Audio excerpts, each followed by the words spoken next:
올겨울 강릉을 평정할 뜨거운 한판 맞대결. 신선한 해물과 소갈비가 만난 해물 소갈비찜과 매콤한 양념으로 중무장한 코다리 조림. 이 맞대결의 승자는 과연 누가 차지할까요? 잠시 후를 기대해주세요. 국가지정문화재 보물로 지정된 강원 가명 선화당. 함께 지키고 보존해 나가야 할 소중한 문화유산인 선화당의 가치를 재조명해보고 보석 같은 역사 이야기를 들어봅니다. 강원도청사 이전 신축 장소가 논란 끝에 춘천시 옛 미군기지인 캠프페이지로 확정됐는데요. 캠프페이지의 역사와 앞으로 개선될 도청사의 방향에 대해 알아보고 이를 향한 시민들의 의견을 들어봤습니다. 생방송 강원 365 지금 시작합니다.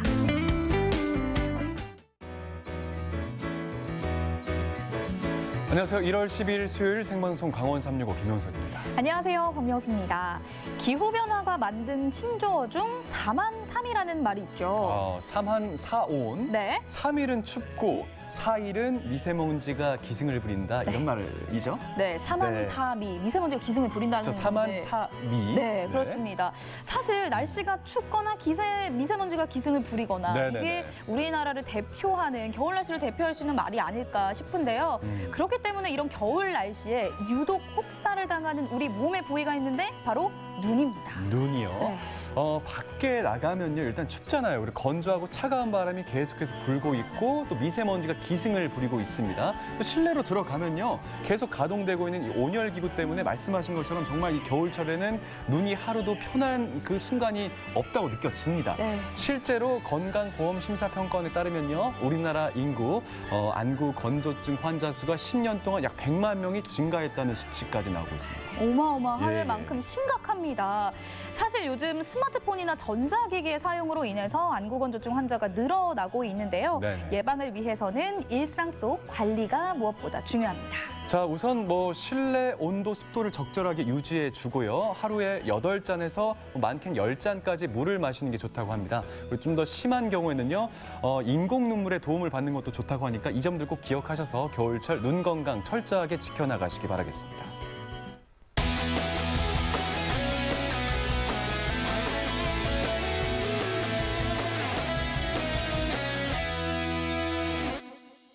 네, 오늘도 1시간 동안 시청자 소통 채널과 함께 1시간 동안 방송이 진행됩니다. 네, 먼저 카카오톡 앱에 접속해 주시고요. 검색창에 강원365 입력해 주시고 친구 추가해 주신 후에 여러분들의 이야기 자유롭게 남겨주세요. 자, 유튜브 채팅도 있습니다. 유튜브 검색창에 강원365 입력하셔서 실시간 라이브 즐기시면서 들려주고 싶은 이야기 있다면요. 유튜브 채팅창에도 많은 이야기를 보태주시기 바라겠습니다. 네, 그럼 첫 번째 소식 바로 만나보도록 하겠습니다.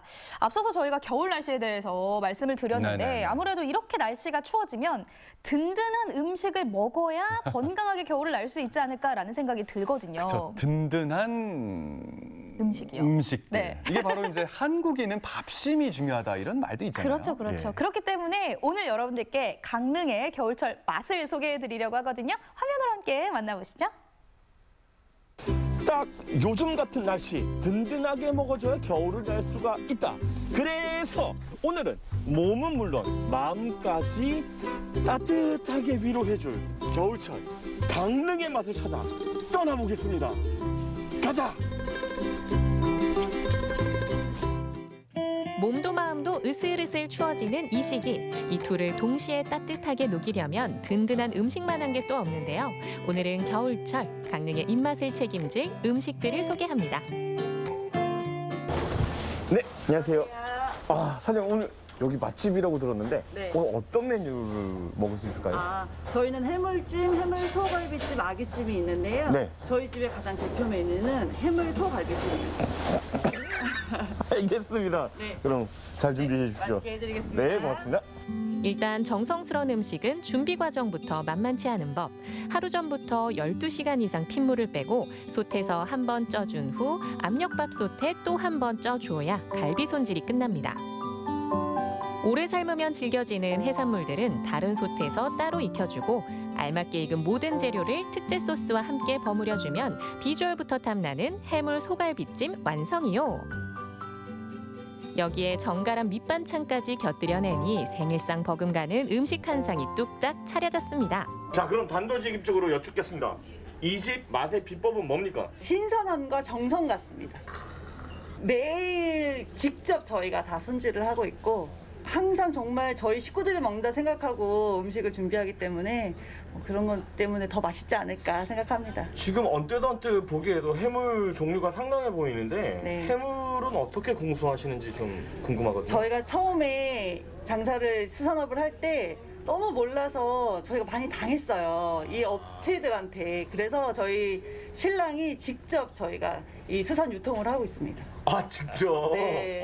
그래서 저희가 원하는 물건, 좋은 물건들 저희가 직접 눈으로 보고 저희가 팔 수 있는 만큼 대량으로 저희가 이 수입을 하기 때문에 훨씬 더 신선하고 맛있게 저희가 제공할 수 있습니다. 지금 이렇게 여러 가지 반찬이 있어요. 근데 네. 보통은 찜집에서 게장 나오는 집은 사실 찾기 쉽지 않거든요. 맞아요. 이 게장은 왜 나오는 거예요? 저희가 이전에 이제 저희가 해산물을 하기 전에 고깃집을 계속 운영을 했었거든요. 그때도 저희 어머니가 잘하시는 메뉴를 여러 개를 그냥 반찬으로 나갔었어요. 그때 손님들이 가장 좋아했던 게 양념게장입니다. 아유, 싫어할 수가 없지. 네. 그래서 저희 양념게장을 지금 저희 어머니 성함을 걸고 브랜딩을 해서 온라인으로도 판매를 하고 있고 지금 여기서도 드신 분들이 양념게장이 너무 맛있어서 포장을 해가시는 분들이 상당하세요. 그래서 저희가 맛도 보여드릴 겸 해서 지금 계속 반찬으로 밑반찬으로 나가고 있습니다. 와, 이거 엄청난 한상입니다. 게장국에다가 양념게장에다가 네. 해물 소갈비찜이라니. 네네. 어쨌든 오늘 엄청난 한상인데 제가 또 한번 드셔보셔야죠. 엄청난 미각의 소유자이기 때문에 네네네. 한번 맛있게 먹어보도록 네. 하겠습니다. 일단 보기 좋은 떡이 먹기도 좋다고 가지런히 손질해준 해산물들을 드디어 맛볼 차례. 드디어 해물 소갈비찜을 시식해 보겠습니다. 일단 뭐 무조건 소갈비 한 점을 먹어봐야겠죠. 역시 주 메뉴부터 맛보는 먹방의 고수.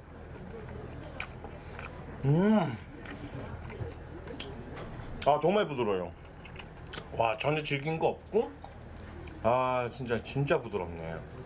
부드럽다는 말로밖에 표현이 안 돼요. 보통 근데 해물찜이나 이런 거 먹을 때는 다 저도 장난으로 막 콩나물찜 먹으러 간다는 그런 얘기 하거든요. 근데 진짜 콩나물 없이 이 정도 양을 마주하니까 굉장히 마음이 웅장해지면서 겸손해집니다. 이거 되게 좋아하는데. 이건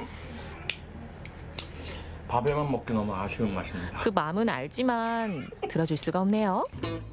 흰 쌀밥에 양념만 쓱쓱 비벼 먹어도 누구나 밥 한 공기 순삭은 시간 문제. 자, 다음 목적지인 초당동으로 향해 볼까요?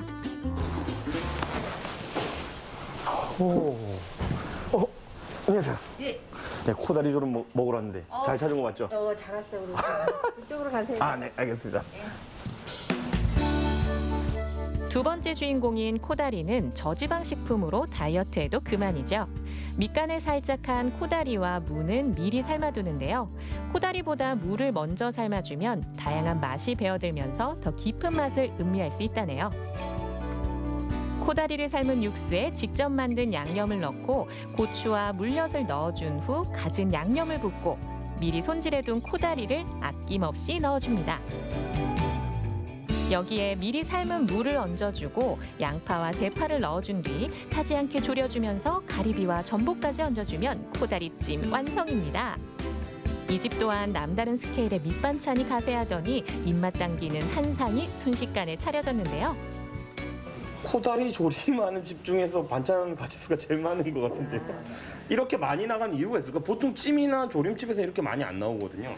글쎄 저는 이제 한식을 좀 많이 하다 보니까 그 반찬을 이렇게 많이 내는 것 같아요. 손님들한테 이것 좀 더 먹고 가라고 하기 위해서.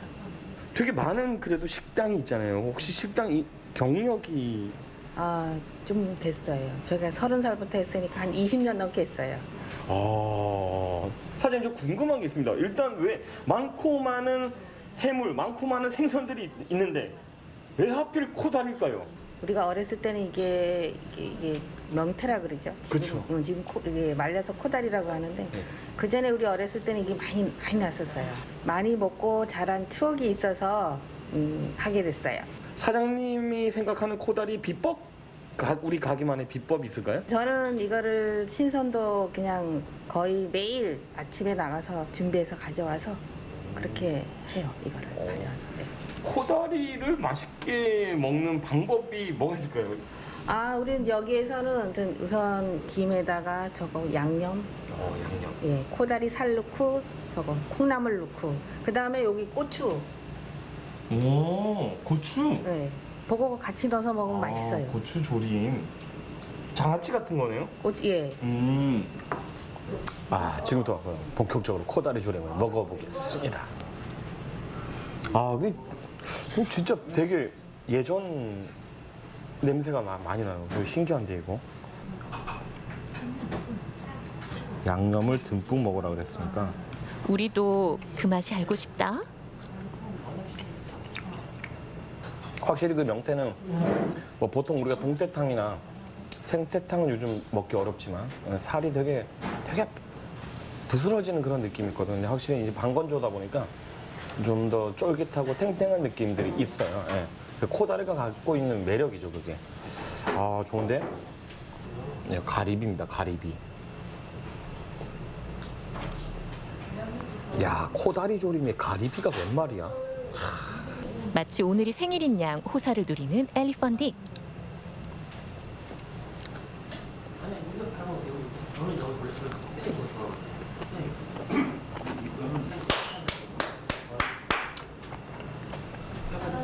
야, 이거. 그래도 처음 먹어봤거든요, 이렇게. 무조건 싸서 먹어야겠네. 그냥 먹을 때나 싸서 먹을 때나 먹어. 이게, 그냥 먹을 때는 진짜 우리가 되게 맛있는데 되게 그러니까 익숙한 맛이라고도 생각을 할 수가 있잖아요. 보통 뭐 조림이나 찜이나 뭐 이런 생선 위주의 그런 요리에 대한 그런 먹어봤던 맛 이렇게 생각하실 수가 있는데 그리고 김과 콩나물까지만 쌓아도 또 한 번쯤은 먹어봤지라고 생각할 수가 있는데 와, 이 고추지 들어간 건 이건 좀 말이 안 되는데 이걸 딱 했는데 이거 탕 터지는 순간 완벽하게 다른 음식이 돼요. 와, 진짜 상쾌하고 한 100개 싸 먹을 수 있을 것 같아요, 진짜. 그 정도로 상쾌해요. 신선한 해물과 소갈비가 만난 해물 소갈비찜과 촉촉한 코다리와 매콤한 양념이 만난 코다리 조림이 올겨울 강릉의 입맛을 접수하겠습니다. 신선한 해물하고 소갈비찜이 만났습니다. 네. 상상도 못했는데 어떤 설명이 더 필요하겠습니까? 그러니까요. 반칙입니다, 이거는. 군침이 자꾸 돌아서 네. 멘트를 할 수가 없는데 맞아요. 코다리찜도 용석 씨 추웠나 봐요. 왜요? 빨간 양념을 이불로 이렇게 쫙 덮고 있더라고요. 저 표현 좋아요. 그 모습을 네. 보니까 저는 오늘 저녁 메뉴를 코다리찜으로 정해봤습니다. 맞습니다. 명수 씨가 말씀하신 것처럼 이렇게 좀 오늘같이 추운 날씨에 네. 따뜻하고 좀 풍성한 이런 저녁 식사를 우리 시청자님께서 지금 하고 계셨으면 좋겠다 이런 생각 같고요. 건강하게 챙겨 드시면서 올겨울 따뜻하게 보내시길 바라겠습니다. 네, 다음 소식 만나볼게요. 용석 씨, 저희가 네네. 얼마 전에 빛이 아름다운 원주의 명소를 소개를 해드렸었는데 맞습니다. 기억하고 계시죠? 자, 일단 흥원창 해넘이 소식 전해드렸고 강원 가명 야경을 보여드리지 않습니까? 네, 정확하게 다 네네. 기억을 하고 계신데 그렇다면 강원 가명에 보물이 있다라는 사실도 알고 계셨죠? 강원 가명 안에 보물이 있다는 말씀이신가요? 네. 강원 가명 자체가 보물 아니겠습니까? 그렇죠. 맞긴 예, 맞아요. 네네네. 강원 가명 자체가 보물이긴 한데 강원 가명 내에 진짜 보물이 따로 있거든요. 그렇군요. 그 보물 만나러 지금 바로 떠나보시죠. 수많은 이야기와 역사를 간직한 원주의 소중한 문화유산. 이제는 우리 모두의 보물이 된 선화당의 이야기를 만나봅니다. 조선시대 강원도를 관할하던 강원가명, 2002년 사적 제439호로 지정된 데 이어 최근 가명의 중심 건물인 선화당이 국가지정문화재 보물로 지정이 됐는데요. 조선이 1392년에 개국을 해서 1395년에 이제 지방 체제를 갖춥니다. 그 말은 이제 팔도제가 시행이 되면서 각 팔도에 가명을 설치하는데요. 조선 태조 4년에 원주도 이제 강원 감영이 설치가 됩니다. 그러면서 이제 지방 지배 체제를 공고히 해서 조선이라는 나라가 중앙 정부에 머무르는 게 아니라 전국적으로 통치 체제를 갖춰 나간다는 그런 의미를 갖고 있는데요. 그러면서 이제 선화당이라는 건물 핵심이 되는 어떻게 보면은 정무를 보는 관찰사가 정무를 보는 핵심 공간이 만들어지게 되는데 그 선화당이라는 공간 안에서 왕을 대신한 대리자가 파견이 돼서 지방관으로서의 왕의 정치를 덕으로서 백성들에게 좋은 정치를 해나가라는 그런 정치적인 큰 뜻을 이뤄내게 되는데요. 그 공간이 바로 선화당이고요. 이게 조선시대 때 남아있는 선화당은 전국에서 유일하게 원주의 강원감영이 유일합니다. 그래서 강원감영이 지방행정 관하 건물로서 가장 대표적인 역사성을 갖고 있기 때문에 이번에 국가지정 보물로 지정될 수 있었습니다. 중앙에서 파견된 관찰사가 직무를 보던 공간으로 현존하는 조선시대 관하 중심 건물 중 가장 오래 한자리에 남아있는 강원감영 선화당. 내부는 어떤 모습일까요? 실제로는 요 내부 공간이 실제 이제 관찰사께서 업무를 보던 실제 공간이었고요. 여기는 이제 지금은 나루가 깔려 있는데 조선시대 때는 이제 진입하는 공간의 일종의 완충 공간을 둬서 여기서 이제 또 하나의 마루를 만들어서 거기서 이제 신발을 벗고 지금으로 말하면 신발을 벗고 이렇게 이제 진물을 보던 그런 역할을 하던 공간이라고 보시면 좋겠습니다. 강원감영 선화당은 정면 7칸, 측면 4칸의 팔각지붕 단층 건물로 동일한 위치에 실물 그대로 전승돼 조선시대 건축과 관하 형태를 연구하는 중요한 자료로 평가받고 있습니다. 선화당이라는 이름에는 어떤 뜻이 담겨 있는 걸까요? 선화라는 뜻에는 선상덕 이화하민이라는 글자가 있었습니다. 그 글자에 선화 두 글자를 축약해서 선화당이라는 이름을 갖게 됐는데요. 선양한다. 상덕, 임금님의 덕을 선양, 널리 펼치고 그래서 조화롭게 한다. 하민, 백성들을 조화롭게 정치를 하라는 큰 뜻을 가지고 있는 게 바로 선상덕 이화 화민인데 그 두 글자를 따서 선화당이라는 이 당호를 갖게 된 겁니다. 그래서 그 관찰사가 지방관으로서 파견되었다고 하더라도 관찰사 임의대로 정치를 하지 말고 임금님이 가지고 계신 그런 애민정신이라는 것을 잘 살려서 지방에서 올바른 정치가 이루어지게 하라라는 큰 뜻을 갖고 있습니다. 선화당에 담긴 의미는. 조선시대 강원도의 정치와 경제, 문화의 중심지였던 강원감영. 500년이라는 오랜 역사만큼이나 많은 관찰사들이 이곳을 거쳐갔는데요. 관찰사는 지방 행정의 최고 책임자로 농정, 조세, 군사, 재판 등 다양한 업무를 수행했습니다. 지금 보시는 이 명단은 역대 강원도 관찰사의 명단인데요. 총 514분이 여기 명단에 들어와 있습니다. 그 중에서 이제 첫 번째가 여기 보시면은 이제 태조 1년 1392년에 교주, 그 당시에는 강원도라는 이름이 아직 생겨나지 않았고요. 1395년이 돼야 강원도라는 이름이 생기게 되거든요. 처음에 이제 태조 1년에 정탁이라는 분이 교주 강릉도, 그 당시에는 이제 강원도의 이름 전 단계, 그러니까 고려적인 유풍을 가지고 있을 때는 교주 강릉도라는 이름을 갖고 있었는데요. 1395년이 되면서 태조가 이제 팔도제를 시행을 하게 되면서 실제적인 이제 조선의 지방 정치가 이루어진다고 생각이 되는데요. 그 당시에 이제 오몽을이라는 분이 처음으로 이제 강원도 관찰사라는 이름으로 파견이 되게 되었던 아주 귀중한 모습들을 볼 수 있습니다. 왕의 대리인으로 강원도 통치라는 막중한 임무를 안고 원주로 향했을 관찰사. 강원 감영에 파견된 관찰사 중에는 교과서에서 만날 수 있는 유명한 인물도 있다고 하는데요. 우리가 너무 잘 아는 그 관동별곡의 주인공인 송강정철 선생님도 강원도 관찰사로 이제 직무를 보게 됐었는데요. 그 1580년 이때는 이제 임진왜란이 일어나기 전이었죠. 그래서 이제 강원도의 관찰사로 파견이 돼서 관동이라는 이름이 천령관의 동쪽이다. 그래서 강원도를 지칭하는 용어거든요. 그래서 그 강원도 관찰사로 파견이 되면서 강원도의 아주 훌륭한 풍광을 노래한 관동별곡이라는 그러한 이제 문장을 만들게 된 게 바로 이 정철이고 그 당시에 이제 1580년도에 강원도에 관찰사로 파견되었던 그런 인연이 있습니다. 강원가명 선화당에서 정물을 보며 민생을 보살폈던 500여 명의 관찰사들. 수많은 사람들의 이야기와 역사가 담겨있는 소중한 유산인 선화당을 지키고 보존하는 건 후손들의 몫이겠죠. 강원 가명 선화당은 전국에서 유일하게 남아있는 대표적인 지방 행정의 역할을 볼 수 있는 관할 건물입니다.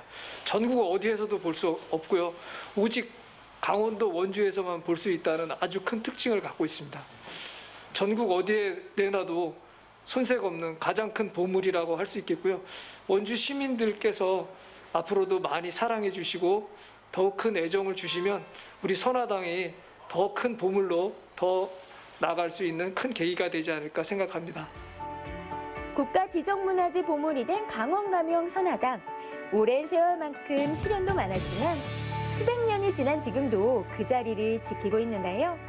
과거에 머물러 있는 공간이 아닌 현재와 미래의 사랑과 사람을 이어주는 진짜 보물이 되기를 바라봅니다.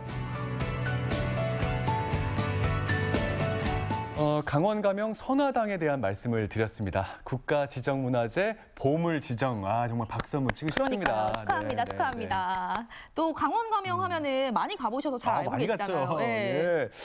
저 같은 경우에 이제 뭐 원주가 집이기도 하고 네. 어쨌든 뭐 회사에서도 가깝기 때문에 여러 번 갔었는데 자주 봤던 선화당이 보물로 지정됐다는 게 너무 신기하고 좀 반갑습니다. 네. 꼭 제가 진짜 구경시켜 드릴게요. 그러니까요. 지난번에도 네네. 날씨가 조금 풀리면 강원 가명 야경 보러 가자고 말씀을 맞습니다. 해주셨는데 네네네. 보물이 된 선화당까지 만나봐야겠다는 네. 생각이 들었거든요. 그러니까 강원 가명을 가야 될 이유가 하나 더 늘어난 거네요. 맞습니다. 이 선화당을 품고 있는 강원 가명 그리고 오늘 저희가 소식을 전해드렸던 보물로 지정된 이 선화당의 그 역사적인 가치와 의미를 더 널리 좀 알리고 활용해 나갈 그런 기분 좋은 고민들이 앞으로 더 많이 될 것 같아요. 네, 맞습니다. 원주 소식 잘 만나봤고요. 생방송 강원 365 저희는 잠시 후에 다시 찾아뵐게요.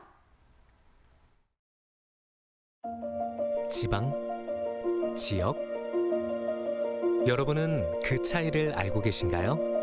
그 지역을 낮잡아서 부르는 그런 느낌이 좀 나요. 시골 같은 느낌이 더 강한 것 같아요. 서울에 종속된 개념을 가지고 있는 단어, 지방. 반면 수평적 개념을 가지고 있는 단어, 지역. 자연환경과 인문환경으로 구성된 지역은 고유한 성격의 지역성을 띱니다. 언어는 그 의미만큼 사용할수록 특별한 힘을 가집니다. 지역 균형 발전의 시작이 되는 단어, 지역. 사람 살기가 편하죠. 다양한 문화가 공존하는 자연으로 좀 아름다운 도시? 지역인 것 같아요. 강원도는 지방이 아닌 지역입니다. 지역은 차별이 아닌 평등이고 강원도에 사는 사람은 지방 사람이 아닌 지역민입니다. 프라이드 강원, 춘천 MBC가 함께합니다.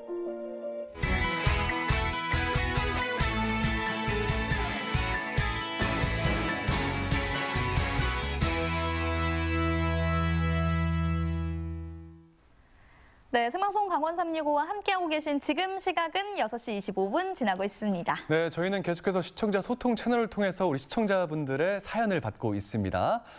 유튜브 채팅 그리고 카카오 친구를 통해서 많은 이야기를 보내주시기 바라겠습니다. 네, 그럼 다음 소식 전국은 지금 만나볼까요? 좋습니다. 자, 목포에서 전해진 소식인데 전남 진도로 가면요. 겨울철에 이 해산물들이 아주 제철을 맞이한다고 하거든요. 저희가 앞서서 강릉의 맛을 전해드렸지 않습니까? 맞아요. 이번에는 진도의 맛을 전해드리도록 하겠습니다. 과연 어떤 맛인지 지금 화면에서 살펴보시기 바라겠습니다.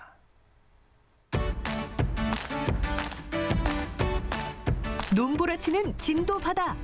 겨울에 더 맛있다는 진도의 별미를 찾아 나섭니다. 지금이 최고 맛있을 때고 제일 부드러울 때고. 첫 번째 주인공은 간재미. 알도 이렇게 꽉 차고 맛도 꽉 차고. 두 번째 주인공은 튼실한 꽃게입니다. 추운 겨울을 따뜻하고 든든하게 해줄 진도의 별미. 지금부터 함께 만나보시죠. 진도 서망항은 꽃게가 많이 잡히기로 아주 유명한 곳인데요. 이곳의 꽃게 위판장에서는 꽃게 분류 작업이 한창입니다. 서망항으로 들어오는 대부분의 꽃게들은 알을 품고 있는 암꽃게라고 하는데요. 오늘 이 암꽃게를 제대로 맛볼 수 있는 진도의 한 식당을 찾았습니다. 아따, 오늘 꽃게 진짜 좋은 거 들어왔다, 야. 아주 엄청 좋다. 기가 안기. 이렇게 크다게. 진도산 꽃게는 이렇게 좋아. 이렇게 싱싱하고 이렇게 안기로만 쓰니까 이만한 건 최고 큰 거. 여보시오, 이렇게 꽃게 알이 꽉 찼어. 이렇게. 보기만 해도 꽉 찬 알이 아주 먹음직스러운데요. 오늘 이 꽃게로 만들어 볼 이곳의 대표 요리는 꽃게 무침. 숙성 없이 바로 무쳐 먹는 요리인 만큼 비린내를 잡는 게 아주 중요하다고 하는데요. 사장님이 연구한 특별한 비법이 있다고요? 꽃게는 비린내가 많이 난 거야. 근데 내가 비린내 잡는 거를 내가 했지. 나 혼자 연구를 했지. 그 통고추 있잖아. 마른 고추, 고춧가루, 통고추, 마늘, 생강, 양파, 배, 사과, 파인애플을 갈아서 넣고 그래가지고 이렇게 만들어요. 이게. 사장님의 오랜 연구를 통해 탄생한 양념장이 꽃게에 잘 스며들도록 정성스럽게 버무려주면 맛깔스러운 꽃게 무침이 됩니다. 그런데 이게 끝이 아니라고요? 자, 꽃게 알을 묻혀요. 꽃게 알을 양념 좀 더 하고 참기름을 넣습니다. 알에는 이 참기름이 들어가면 좀 비린내가 덜 나고 더 맛있지. 알은 이 살보다 더 비린내가 나지. 양념장에 참기름을 더해 알을 쓱쓱 비벼주고 게딱지에 담아 넣으면 밥도둑 완성! 우와, 정말 먹음직스럽네요. 밥도둑 완성! 얼마나 맛있게 생겼나 봐봐. 붉은 양념이 군침을 돌게 하는 꽃게 무침입니다. 이번엔 꽃게탕을 준비해 주신다고 하는데요. 요즘에는 좀 날씨가 추우니까 꽃게탕을 많이 찾아. 막 우리는 딱 꽃게만 들어가. 다른 해물 같은 거 안 들어가. 담백하면서 이 국물이 우리는 담백하다니까 이렇게 그 국물이 흐르는 것이 아니라 탁탁해. 그래가지고 끈적끈적해. 이렇게 먹으면 그냥 이런 꽃게로 이렇게 탕을 끓이니 안 맛있겠어? 안 맛있겠냐고. 맛있을 수밖에 없지. 알이 꽉 찬 튼실한 꽃게가 들어가니 맛이 없을 수가 없는데요. 양파, 생강, 돈고추, 마른 고추, 된장하고 이걸 섞어서 숙성을 시켜갖고 그걸로 끓이는 거예요. 추운 날씨에 우리의 몸을 뜨끈하게 녹여줄 칼칼한 꽃게탕도 완성이 되고 귀한 꽃게 한 상이 차려졌습니다. 꽃게의 다양한 변신. 양념을 묻혀 싱싱하게 즐겨도 좋고요. 팔팔 끓여 뜨끈하게 즐겨도 좋습니다. 어떻게 먹어도 맛있는 제철 꽃게의 맛을 즐겨봅니다.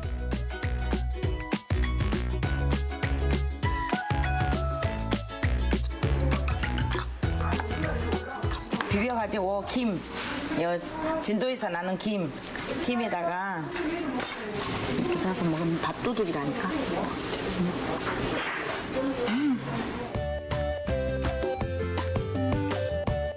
국물이 별미인 꽃게탕.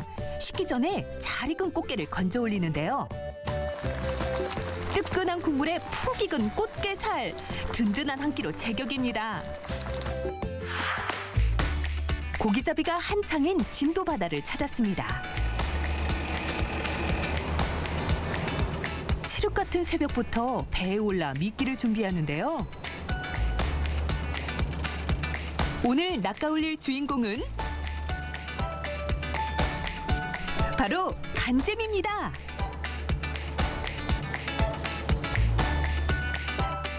홍어와 비슷한 외모를 가진 간재미는 진도의 겨울철 대표 식재료 중 하나인데요. 진도 간재미, 모르는 사람이 없을 정도로 많은 사람들에게 사랑받는 겨울철 생선입니다. 간재미를 맛보기 위해 찾은 곳, 이곳에서는 1년 내내 먹을 수 있는 간잼이지만 이맘때만큼은 꼭 먹어야 하는 이유가 있다는데요. 사시들 다 먹는 것이 간잼인데 겨울에 이제 11월 달부터 내년 4, 5월 달까지. 그런데 지금부터는 이제 간잼이가 통통하니 살이 좋게 크고. 오늘 간잼이로 맛볼 첫 번째 요리는 바로 간잼이 무침입니다.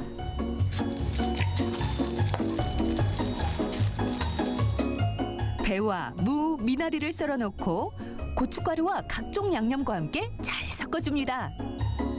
그러면 새콤달콤 맛있는 간잼이 무침 완성! 무침에 이어 만나볼 두 번째 간잼이 요리는 남녀노소가 좋아한다는데요. 애기들도 먹고 노인 나이 드신 분들도 잘 잡수고 뼈가 물렁뼈라 그거 안 잡숴도 암시타네. 뭐 목에 걸리거나 그런 것도 없어 이 간잼이는. 바로 담백하게 끓여낸 간잼이탕. 이 탕에는 사장님만의 비법이 있다고요? 이게 간잼이에요. 간잼을 하고 또 너무 오래 끓여도 안 맛있어. 국물이 텁텁해져. 내장이 들어. 부드럽게 익힌 간잼이와 각종 재료를 넣어 얼큰함을 자랑하는 간잼이탕 완성입니다.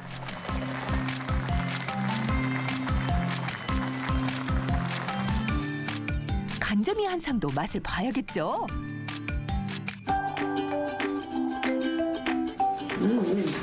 육고기보다 맛있어. 내가 있어도 너무 맛있어. 겨울철 별미 진도 간잼이 많이 드시러 오세요. 그리고 모두 건강들 하세요. 겨울에만 맛볼 수 있는 진도의 별미들. 제철을 맞아 더욱 물오른 진도 해산물로 맛있는 겨울 보내보시면 어떨까요?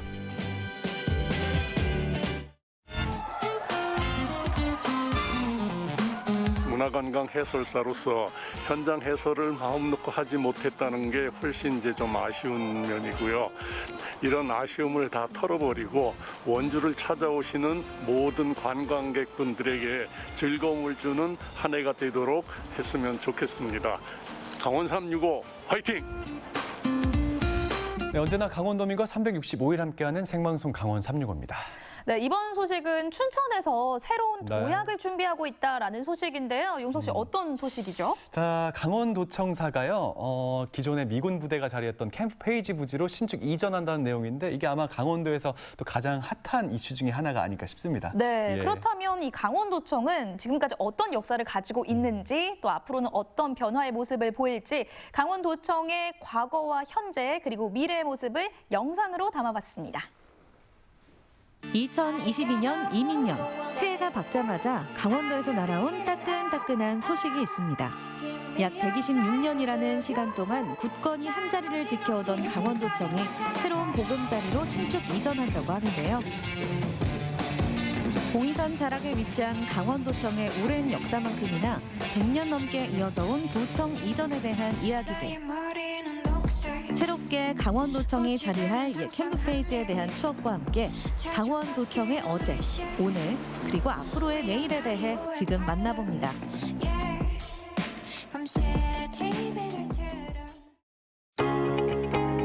춘천시를 한눈에 내려다볼 수 있는 봉이산. 이 봉이산 자락에 강원도청이 위치해 있습니다. 강원도청의 이름으로 이곳에 자리한 지도 120년을 훌쩍 넘겼는데요. 강원도청은 이제 오랜 역사를 남겨두고 새로운 곳에서 새 시작을 앞두고 있습니다. 강원도는 춘천 캠프 페이지를 새 청사 신축 부지로 확정 발표했습니다. 춘천시가 제공하는 캠프 페이지 부지를 결정함을. 원래 이곳은 1890년 고종 황제가 유사시에 쓸 이공이 있었던 곳인데요. 지금의 강원도청은 1895년 당시 도청의 역할이라고 볼 수 있었던 원주 강원 가명이 폐지되고 춘천으로 강원도 관찰부청이 옮겨지며 시작됐습니다. 오랜 도청의 역사만큼 강원도청을 다른 곳으로 이전해야 한다는 이야기는 100년이 넘도록 계속 이어져 왔는데요. 1910년 당시 철도가 들어와 신흥도시로 급부상했던 철원은 도청 이전을 주장했습니다. 이후에도 일제강점기 시기 동안 원주, 강릉, 원산 등의 지속적인 견제를 받았던 춘천. 철도가 없다는 이유로 도청을 옮긴다는 주장에 대해 반발했던 춘천 지역민들은 급기야 사재를 털어 철도를 놓기로 합심했습니다. 그러던 1939년 우리나라 최초의 사철인 경춘선이 완공됐고 도청 이전에 대한 말들은 수면 아래로 가라앉게 됐습니다. 여기 한 개만 찍으면 사람 구경도 못 할 거고 여기 그냥 도청 사람 아니면 사람도 없어요. 왔다 갔다 하는 사람도. 그래도 오다 가다가 이제 또 나를 아는 사람들은 내 걸 팔아주려고 오시는 분이 있거든. 그런데 그런 게 다 하나도 없어. 오랜 시간 동안 자리를 지켜온 만큼 강원도청은 수차례 무너지고 새롭게 지어져 왔습니다. 이궁을 증축해 사용해오던 강원도청은 1940년 전소돼 새롭게 지었지만 이마저 6.25 전쟁으로 다시 훼손됐습니다.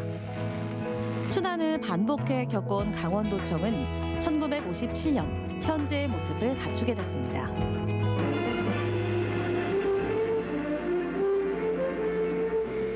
강원도 도청 청산 확정식이 10월 30일 이 민의회장을 비롯해서 많은 내빈들이 참석한 가운데 성대히 거행되었습니다.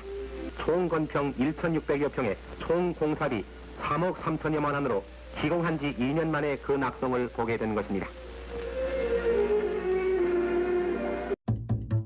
이번 강원도청의 신축 이전을 두고 과거에 그랬듯 도청 소재지 이전을 두고 또다시 논란이 됐습니다. 도청은 65년 된 도청 건물의 노후화로 안전등급에서 D등급을 맞게 되며 새롭게 지어질 수밖에 없다는 입장을 밝혔습니다. 도청의 신축은 청사가 안전하지 못하기 때문에 새로 짓는 것으로 도청 소재지 이전이 아님을 도민 여러분들께서 이해해 주실 것을 간곡히 부탁해 올립니다. 실제로 현재 강원도청사는 앞서 말씀드린 안전 문제를 포함해 좁은 공간으로 인한 주차 문제 또한 심각한데요. 강원도민의 쾌적한 행정 이용을 위해서라도 신축 이전이 절실한 상황입니다.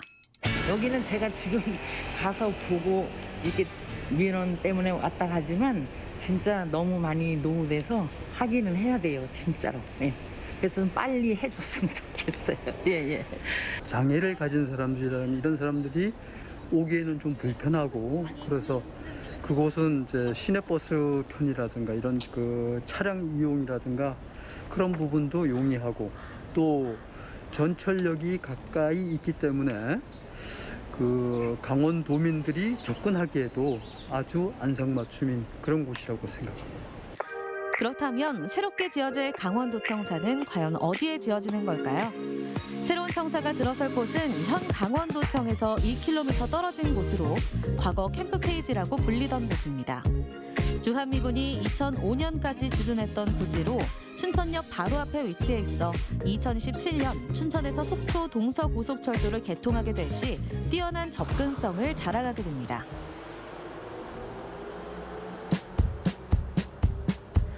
캠프페이지는 춘천시 소양동, 근화동 일대에 위치했던 미군 기지로 1951년 한국전쟁 당시 주한미군이 주둔하기 시작해 2005년 반환하기까지 약 54년간 춘천 시민과 공존했습니다.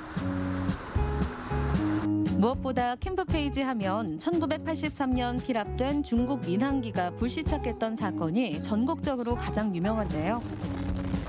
어린이날인 지난 83년 5월 5일 세계의 눈과기는 춘천에 비상 착륙한 중국 민항기에 쏠렸습니다. 오후 2시 10분쯤 비무장지대를 넘어 요란한 경보 사이렌 속에 춘천에 착륙해 열 하루 동안 전 세계 이목을 집중시켰습니다. 활주로를 가지고 있는 만큼 캠프페이지는 어마어마한 크기를 자랑합니다. 춘천 중심부에 자리 잡은 이 넓은 땅은 철조망을 사이에 두고 춘천 시내와는 다르게 이국적인 모습을 하고 있습니다. 춘천 시민들에게 캠프페이지는 전쟁 이후 다른 미군 기지들과 같이 일터이자 중요한 상권이었다고 하는데요. 예전에는 보기 힘든 미국 과자, 미제 물건들도 캠프페이지 정문 주변 상점과 소양로에서는 쉽게 구경할 수 있었다고 합니다. 춘천 시민들은 그때를 어떻게 기억하고 있을까요? 캠프페이지 캠프페이지가 옛날에는 여기 비행기장이었잖아요. 그래갖고 옆에 있는 사람들이 엄청 시끄러워서 나는 이제 우리 애들 공부할 땐 진짜 시끄러웠어요. 그게 기억이 나죠. 미군 부대도 들어가서 정비도 했어요. 여기 있으면서 거기 흔히들 많은 기지촌이라고 그 형성이 많이 됐었다 그러죠. 그 전에는 그게 여기가 이쪽이 참 많았었어요. 그 기지촌에 그 형성이 됐는데 점차적으로 없어졌고 그리고 나서 이제 그러면서 이제 미군들도 많이 떠나고 그래가지고 여기가 상권이 많이 죽어 있어요. 다양한 기억으로 남아있는 이곳 캠프페이지. 지금은 텅 비었지만 올해 매장문화재 발굴조사와 토지오염 정화 작업을 거쳐 춘천시와의 부지 교환 등을 추진하고 있습니다. 이후 2027년 6월 강원도청 신청사를 완공할 예정인데요. 무엇보다 강원도청이 이곳에 들어서게 되면 소양로 일대는 새로운 관광 메카로 성장할 가능성이 무궁무진해집니다. 캠프페이지에 들어설 복합문화시민공원은 춘천 시민들이 다양한 공연과 전시, 그리고 문화 프로그램을 편하게 즐길 수 있는 공간으로 개설될 예정인데요. 여기에 춘천역, 그리고 대교를 건너 레고랜드까지 이렇게 이어지는 관광 벨트는 주변 상권을 살리고 강원도를 대표하는 관광 명소가 될 수 있습니다. 도청이 들어온다는 소식에 주변 상인과 지역민들 역시 기대감이 크다고 하네요. 이제 사람들이 더 많이 다니기도 하고 그렇기 때문에 저희 입장에서는 좋은 것 같아요. 또 이제 의지에서 오시는 분들도 저기 춘천역에서 바로 내리면 공원이니까 구경거리도 좀 있을 것 같고. 신축 부지에 대한 기대와 동시에 강원도청이 옮겨진 후 남겨질 구청사 공간에 대한 문제도 남아 있습니다. 현재 강원도는 문화역사박물관으로의 전환 계획을 밝힌 상황에서 문화 창작 공간을 원하는 목소리도 많이 있습니다. 그 도청에 만약에 이런 시설들이 들어갈 수 있으면 어떤 사람은 그릇을 파는 작업, 어떤 사람은 뭐 조각을 하는 사람, 어떤 사람은 글씨 파는 거, 가구를 만드는 거, 뭐 이런 게 좀 세분화되면 굉장히 좋은 공간이 되겠죠. 예술하는 분들의 연습실도 충분히 되고, 워낙 그 공간이 옛날 건물이라 이렇게 잘 쪼개져 있어가지고 쓰는데.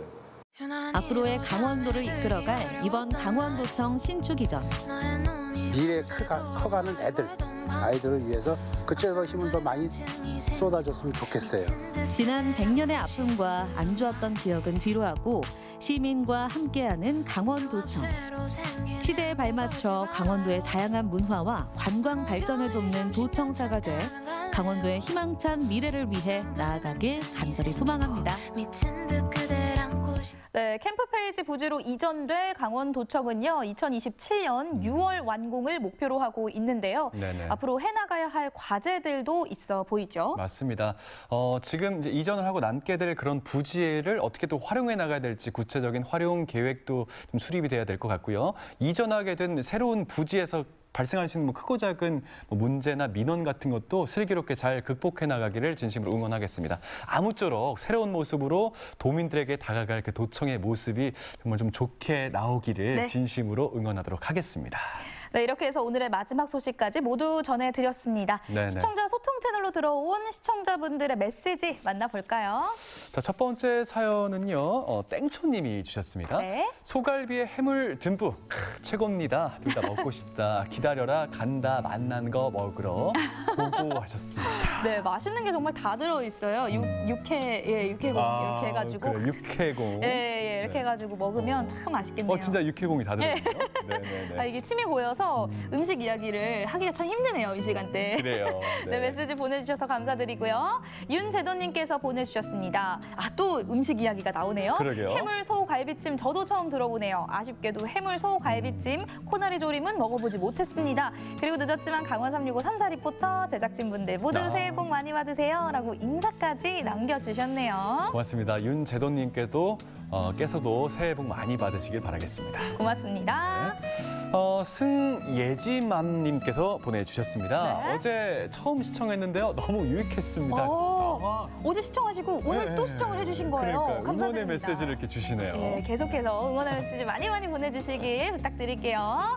자, 그리고 박주현님께서 보내주셨습니다. 해물 소갈비찜이 당연 맛있겠지만 코다리 조림이 부담 없이 자주 해먹을 수 있고 담백한 맛이 일품인 것 같습니다. 라고. 또 침이 고이네요. 그러니까요.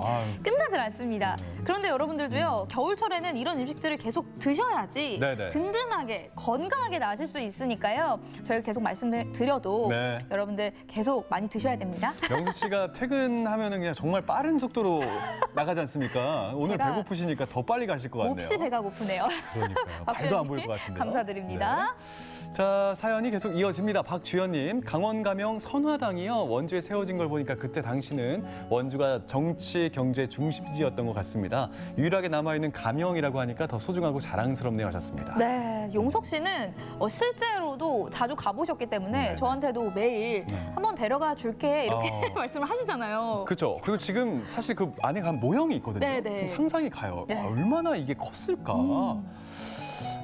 한번 제가 소개해드릴게요. 네, 같이 눈으로 가시죠. 직접 봐야 되니까요. 예, 여러분들도 날씨 조금만 풀리면 구경 한번 와보시길 바랄게요. 좋습니다.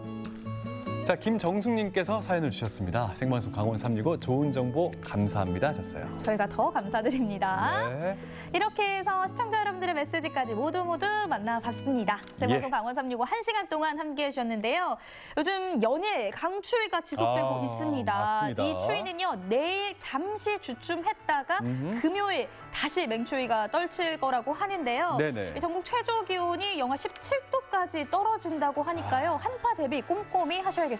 자, 무엇보다도 시설물 한파 대비를 철저하게 하셔야 될 것 같습니다. 가정에서는요, 계량기나 수도관 같은 동파를 좀 예방을 하셔야 될 것 같은데, 우선 헌옷이나 헌 이불 같은 걸 꽁꽁 잘 싸매시고요. 문을 닫고 테이핑 처리를 아주 철저하게 해주시는 게 이 한파를 막는 최선의 방법이라고 하네요. 꼭 이 점 기억해 주시기 바라겠습니다. 맞습니다. 네네네. 더불어서 장기간 집을 비우게 될 경우에는요, 수도꼭지를 조금 열어서 물을 흐르게 해주시는 것이 좋겠고요. 네네. 농어촌 지역에서는 온실 커튼이나 추결 주머니를 활용해 보셔서 한파 대비, 한파 피해를 줄여 보셔야겠습니다. 네, 자, 생방송 강원 365 저희가 준비한 소식은 여기까지였습니다. 저희는 다음 주 월요일에 또 인사드리도록 하겠습니다. 함께해 주신 여러분 진심으로 고맙습니다.